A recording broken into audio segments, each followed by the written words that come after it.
This book stressed me out.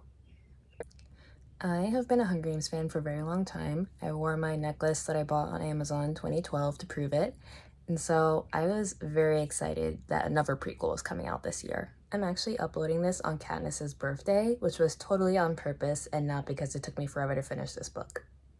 Sunrise on the Reaping is about the 50th Hunger Games, or the second quarter quell, which was the games won by haymitch abernathy. It was the games that had twice as many tributes, so 48 instead of 24, and we saw bits and pieces of it in Catching Fire, but turns out what Katniss and Peeta watched in Catching Fire is not what happened at all. In typical Suzanne Collins fashion, she used Haymitch's story to make a point, and I enjoyed reading the book, but there are certain things that worked for me and certain things that didn't. If you don't know me, hi, I'm Nadia. I used to write book reviews for Affinity Magazine, I've worked for other journalism outlets, and I currently work in public health. We contain multitudes on this channel. And so without further ado, let's get on to the review.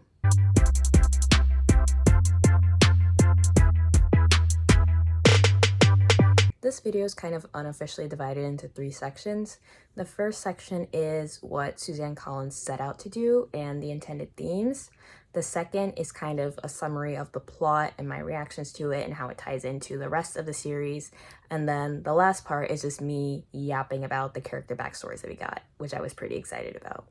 This video will contain spoilers for Sunrise on the Reaping as well as the other 4 books in the series, so I'm assuming if you're here you've already read the series or you just don't care if you get spoiled or not. First, I'll address kind of the main purpose of Sunrise on the Reaping. I feel like most people who are vaguely familiar with Sunrise on the Reaping know that it is ultimately a story about propaganda. There's multiple instances in the book where something that's being shown live is actually reshot multiple times or footage is actively cut out. This isn't really out of place compared to the rest of the series because the rest of the series really focused on performance and putting on a good show for the audience and for the cameras. But with this one, I think the stakes are really elevated because I think there's more emphasis on the manipulation of the situations that the characters end up in. Suzanne also said in an interview with Scholastic that this book is about implicit submission and the things that people sort of agree to without really agreeing with it. The title Sunrise on the Reaping actually comes from something that Haymitch's girlfriend Lenore Dove says towards the end of the book, and she says, "Don't you let the sun rise on the reaping." And I'll talk a little bit more about Haymitch and Lenore Dove later, but there's a really interesting dichotomy between them in the sense that Lenore Dove is very outspoken, very much invested in changing the system, whereas Haymitch is a bit more reticent to do so. Lenore Dove is able to imagine a world without the reaping, whereas Haymitch is not able to. I think that whole dichotomy is supposed to reflect the implicit submission that Suzanne is really getting at. Haymitch in this book honestly reminds me of Katniss in the sense that neither of them really see the utility in outwardly rebelling because they don't think it will work and they want to protect their loved ones. I actually reread the original trilogy pretty recently, and of course, whenever anyone talks about the Hunger Games, they usually talk about the revolution portion or the actual games, but I think what really struck me this time around was Katniss's self-preservation, and I think it really stood out to me because nowadays you see a lot of people talking about protecting their peace and how they want to keep their heads down, protect themselves, their jobs, their families, things like that. And so I think that has some more real-world implications now. I think that does tie in with that implicit submission that Suzanne is getting at. Overall, as far as themes go, I think it's very clear throughout the book what Suzanne is thinking about, and it's very clear how those themes tie into the series as a whole and not just this book. But when it comes to this story in particular, the execution does leave a little bit to be desired. Moving on to the actual substance of the story, and I'll be looking down every now and then just to remind myself of my main points. The beginning of the book is pretty similar to the first Hunger Games book. Haymitch wakes up on the morning of the reaping, which is also his birthday, which is terrible. And essentially he goes out, he goes to see Lenore Dove, they hang out, they're in love, all is great. And Lenore Dove is a lot like Gale in that she's really invested in overthrowing the system. And as I mentioned, Haymitch is kind of similar to Katniss here. And Lenore Dove is evidently Covey, She is the niece of Tam Amber and Clerk Carmine. They're responsible for her. They don't particularly like haymitch, but they're still together regardless. And so they're together, they love each other, everything's good, and then the reaping comes. So we're at the reaping, the names are pulled, and haymitch's name is not called. So I was sitting there like, what the heck happened here? But then the boy whose name was called, Woodbine Chance, he tries to make a run for it, and he gets shot in the back of the head. So all of this results in chaos. Woodbine is dead, Lenore Dove gets in a scuffle, haymitch tries to go defend her, and this results in him being hauled up on stage as the replacement tribute. And on top of all this, they just reshoot the reaping like nothing happened. They write haymitch's name on a slip and act like it came out of the bowl to begin with.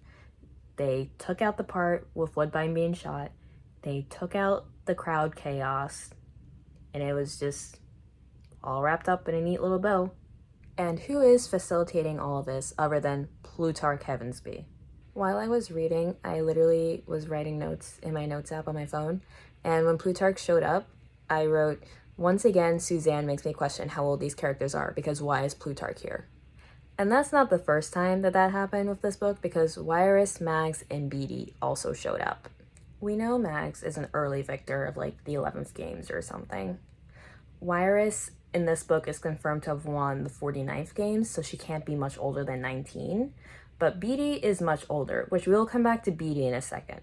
So Plutarch is in 12, he's orchestrating propaganda. He said he was assigned to 12 to manage their video image or whatever, which made me wonder why that wasn't a thing in later books and like what happened to those people. But anyway, he's in 12, they redo the reaping, all that, blah, blah, blah. Then everybody goes to the Capitol. One of the two female tributes, Louella, is actually already friends of haymitch because they're neighbors. And when they were young kids, Louella actually had a crush on haymitch, which resulted in him calling her his sweetheart. And I immediately picked up on the implications of that. And then the epilogue actually did confirm that haymitch calls Katniss sweetheart because she reminds him of Louella. The other male tribute is Wyatt Callow. He's not very popular in 12 because he's involved in like the betting on the games. And he's kind of funny because he just spouts off random statistics and facts all the time. And then there's Maysilee, the infamous Maysilee Donner. I love her so much. At the reaping, Maysilee's father literally tried to pay off the people on the stage to get them to not take his daughter away. And then when Maysilee's on the train going to the Capitol, she gets into it with Drusilla, the escort, who is evil, by the way. And so Drusilla slaps Maysilee. Maysilee slaps her back. Then Drusilla starts beating Maysilee with a riding crop. And then Maysilee just gets up like nothing happened after that. Amazing. We didn't really get a sense of Maysilee's personality in Catching Fire, either through what Katniss's mother said about her or through the clips that Katniss and Peeta watch. And so I didn't really know what to expect from her character, but I do really like the way that Suzanne took her.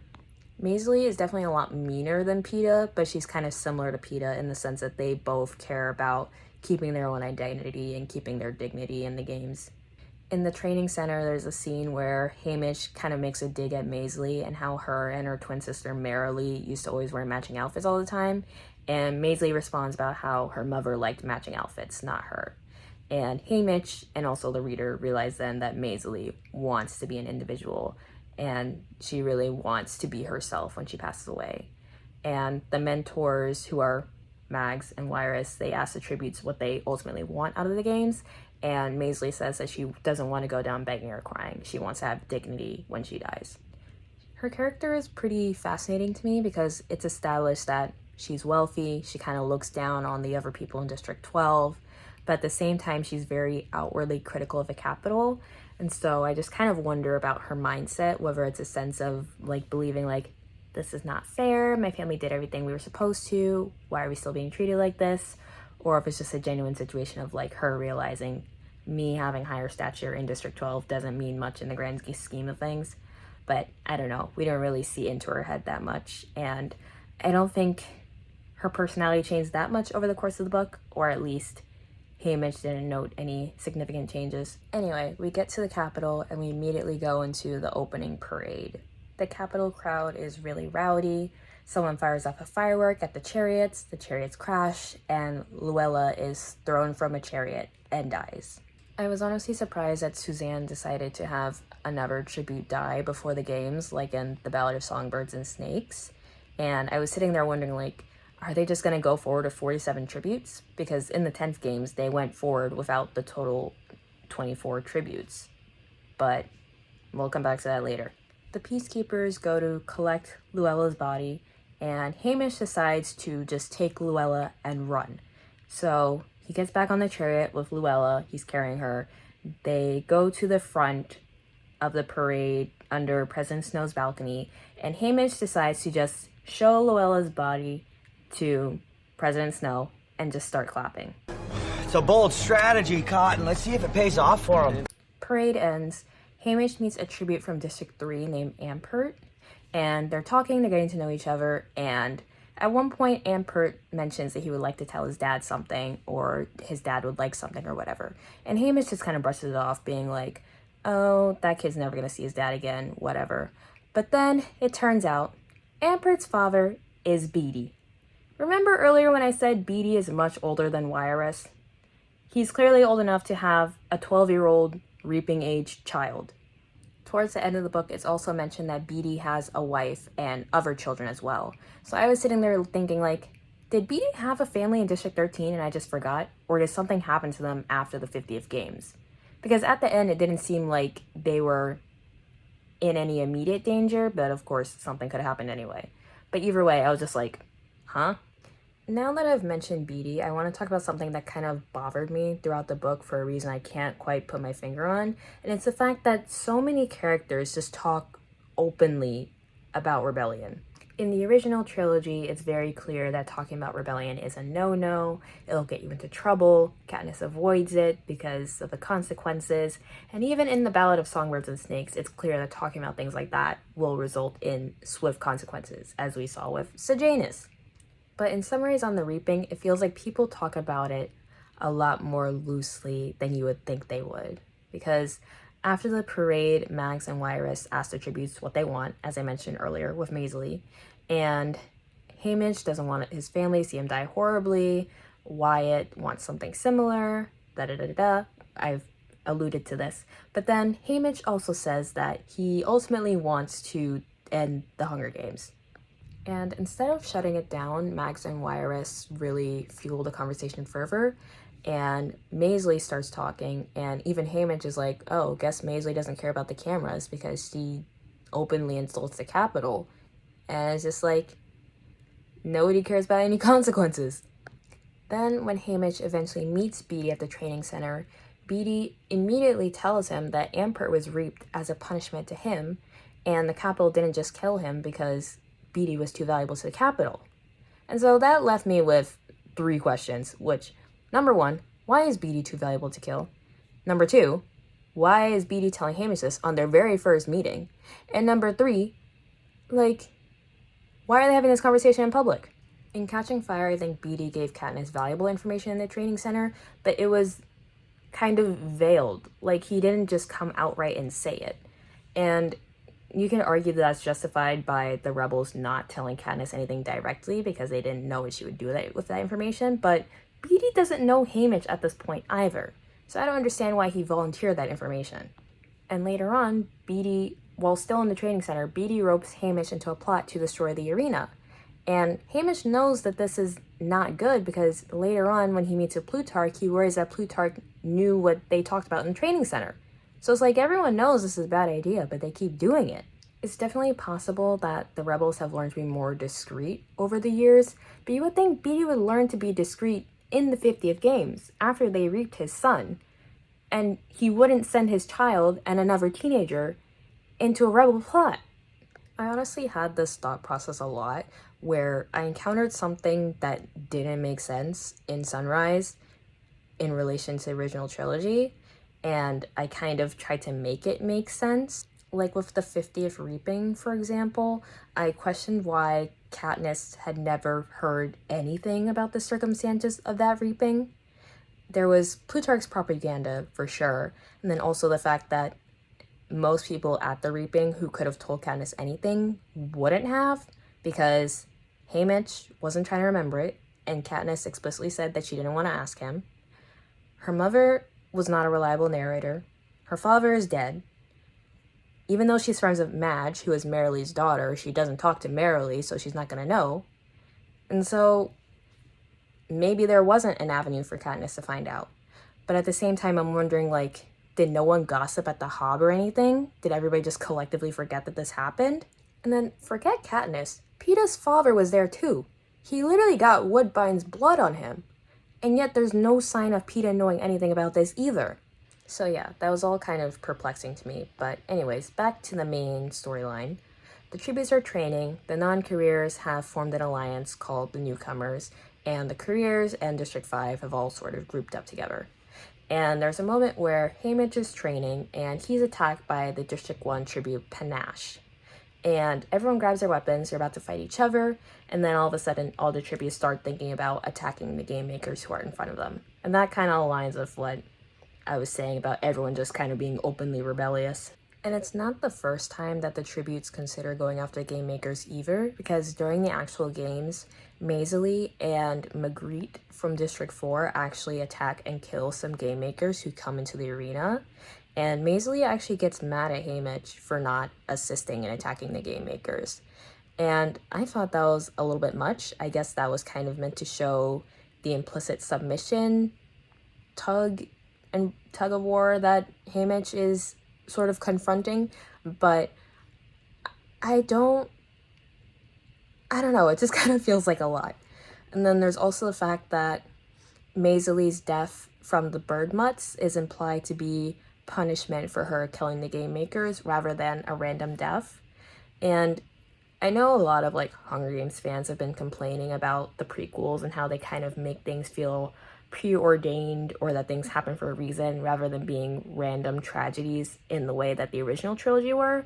And I don't always fully agree with that assessment, but in this case I definitely agree, because I feel like making it a targeted thing kind of takes away the weight of Maysilee's death, especially because she's not the only person to have experienced targeted death in this games in particular. As I said that, I think I articulated the problem, because it kind of feels like everyone's experiencing the worst outcome. So it's kind of like, who cares? Not who cares, but also like, yeah, actually I think who cares is fine. Because it's like, if everyone gets the worst outcome, why does it matter when someone gets the worst outcome, you know? So that's that. We go on. It's after a regular training day, I believe, where Haymitch is singled out and taken somewhere without the other tributes. And he meets up with Plutarch at the Heavensby Mansion, and who shows up other than President Snow? And Snow is upset about Haymitch's display at the opening parade. So, in typical Snow fashion, he threatens Haymitch and his loved ones. He pays a lot of attention to Lenore Dove, and he goes on this, like, spiel about the Covey, which he's not beating the obsessive situationship allegations, but essentially after all that, he tells Haymitch to fall in line or he will die a horrible death and his family will have to watch, or his family will meet an untimely end themselves. So remember earlier when I said, are they just gonna go with 47 tributes? No, because Snow brings in a body double of Louella and says, this is gonna be your new district partner. What? So this poor girl is not all there. She has this chip in her ear that plays a loud sound if she does something the Capitol doesn't like. She barely talks. She's very upset by everything going on around her. And so District 12 and their mentors are very upset. And they decide they're gonna look after this girl the best way they can. And they decide to call her Lulu instead of Louella because she's not the real Louella. They do private training sessions. Haymitch gets a 1 because he insulted the game makers. That's even lower than Lulu, who is barely a person at this point.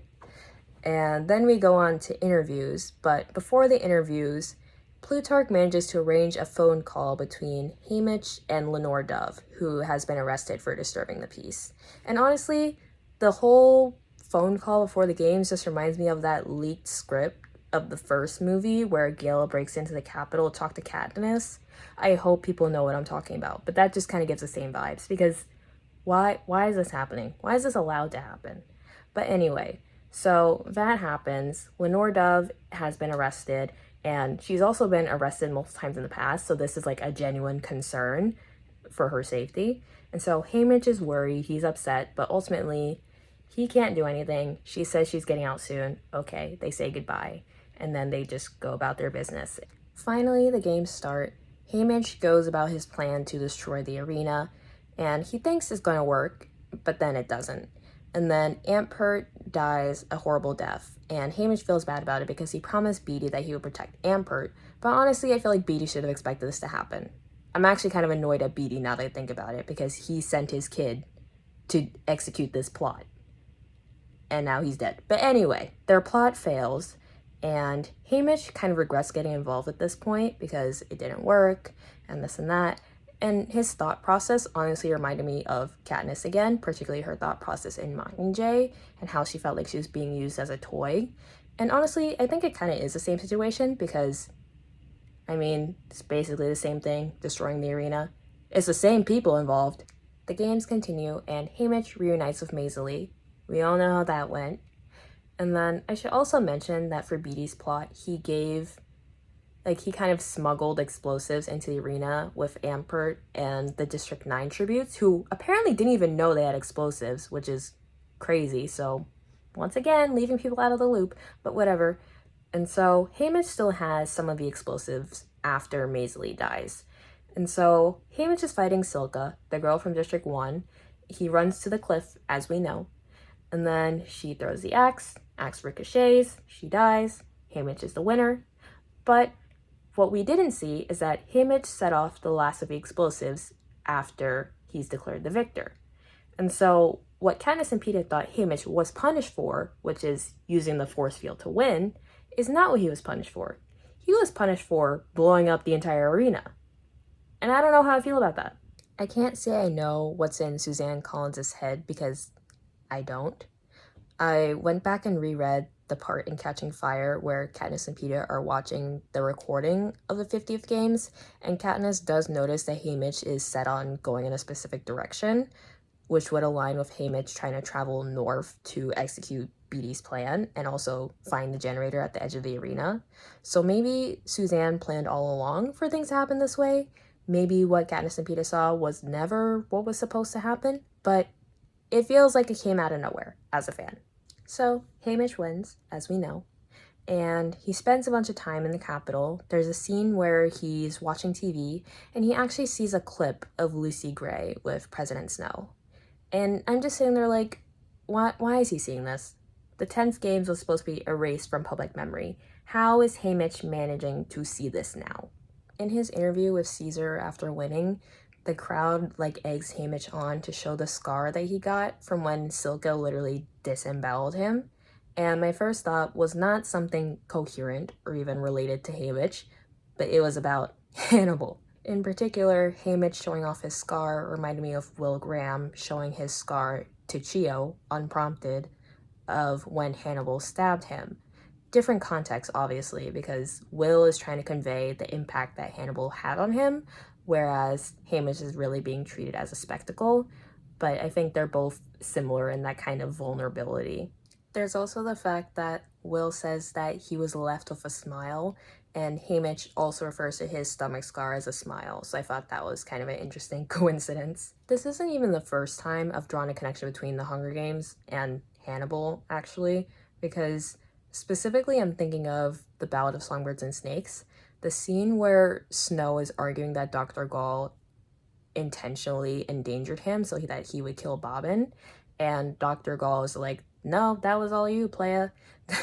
That just reminded me of how Hannibal Lecter actually orchestrated situations like that on 3 different occasions, but in particular, I'm thinking of the situation where Will kills Randall, and Will says something along the lines of you made me kill you, and Randall's like, I didn't make you enjoy it. So, kind of similar situations once again. So either I'm insane or Suzanne Collins is a Fannibal.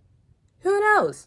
But getting back on topic, it was really wild to me to see how the crowd treated Haymitch. Like, we know the capital doesn't really view the district people as human. They've shown that in multiple books now, but the way they treat him feels a lot more brazen, at least compared to Katniss and Peeta. Maybe because they kind of had that whole package deal situation thing going on.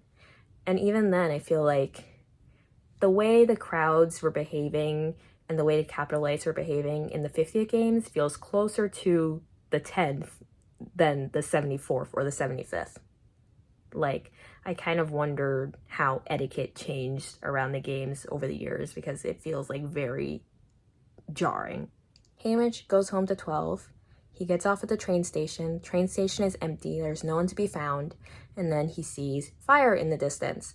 And then he realizes that his family's home with his mom and brother is burning down. He runs, he tries to save them, but everyone around is like, it's too late, you can't save them. And so he's distraught, his friends comfort him, and he's essentially just waiting to see Lenore Dove again, because she did lie about getting out of jail soon, because she was actually in there longer. But essentially, she eventually gets home. They meet up in the meadow. They find these gumdrops in the meadow, and Haymitch starts to hand feed these gumdrops to Lenore Dove. But then he realizes too late that the gumdrops are poisonous, and so Lenore Dove ends up dying. And so after Lenore Dove dies, Haymitch is even worse off than before, and he starts pushing everyone away to protect them from snow and protect them from himself, and he eventually starts drinking. And Haymitch starting to drink is actually very sad because at the very beginning, when he's working as a bootlegger, he mentions that he doesn't really have a taste for alcohol. So that just shows how far he's been pushed at this point. And overall, that's how we end up meeting the character that Katniss meets in the first book. Honestly, when I heard that Sunrise was about propaganda, I started sort of entertaining the thought that Haymitch's drunken behavior at the 74th reaping was some sort of intentional distraction, but I mean, I guess we'll never actually know. So, a lot happened in this book. Some of it felt contrived, but we also learned a lot about the pre-existing characters from the series. We meet Katniss's parents, Astrid and Burdock, and it's established pretty early on that Haymitch is pretty close with Burdock, and he's at least friendly with Astrid. So I started wondering, like, how did they end up drifting apart? The answer to that was Haymitch nailing Astrid in the face with a rock. So there's that. Burdock does take Haymitch to Lenore Dove's grave out in the woods, and there's also a grave there for Lucy Gray. So to me, I feel like that confirms that Lucy Gray is dead. It could also be symbolic, but I don't know. On that note, Burdock is confirmed to be related to the Covey, which I know was a big fan theory after Ballad came out. And honestly, the fact that the Covey are still living in 12 by the 50th games and they're still relatively integrated in the community kind of makes the relation feel unnecessary. Like, I feel like they're present enough that their influence could still be there regardless of any connection to the main characters or their families. Effie Trinket does appear in this book. She's confirmed to have a younger sister who is a stylist, and Effie's also working as a stylist up until she replaces Drusilla as a District 12 escort. And it's implied that she got the position because she stood by Haymitch's side after he won and said that he deserved to be treated like a victor. And so, since they've met as early as the 50th games, I'm really wondering now how their relationship deteriorated over the years, because they at least seemed friendly when they first met. And it's also stated that the Trinket family has some dark history in the capital, so I don't know if they were rebel sympathizers or if they were involved in some cannibalism, which I know that previous Capitolites were in the Ballad of Songbirds and Snakes. Effie brings some clothes from her family members and they're said to have bloodstains on it, so don't know what's going on there.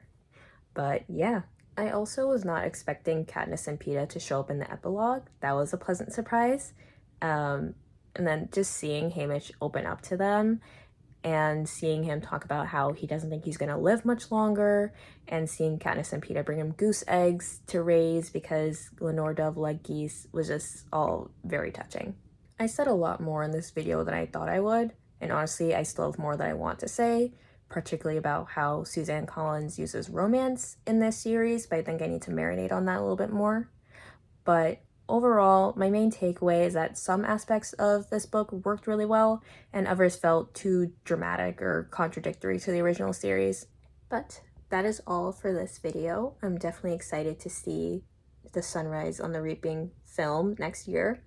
And yeah, thank you all for watching. If you enjoyed this, definitely like, comment, and subscribe, and let me know what else you'd like to see on this channel. Bye.